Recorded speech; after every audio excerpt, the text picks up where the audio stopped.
Anjari from That Yellow Trunk and welcome to this video. Today we are going to style a ladder shelf.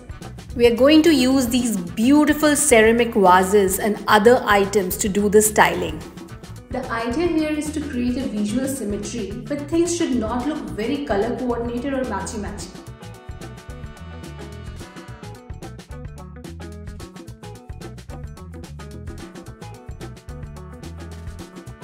We are almost there, but something is still missing. So I'm doing a very simple DIY to complete the look.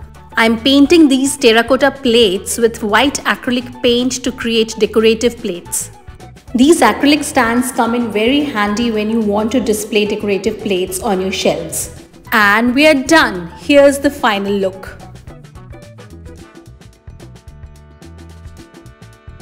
Hope you liked this video. Let me know in the comments. Until next time, bye bye.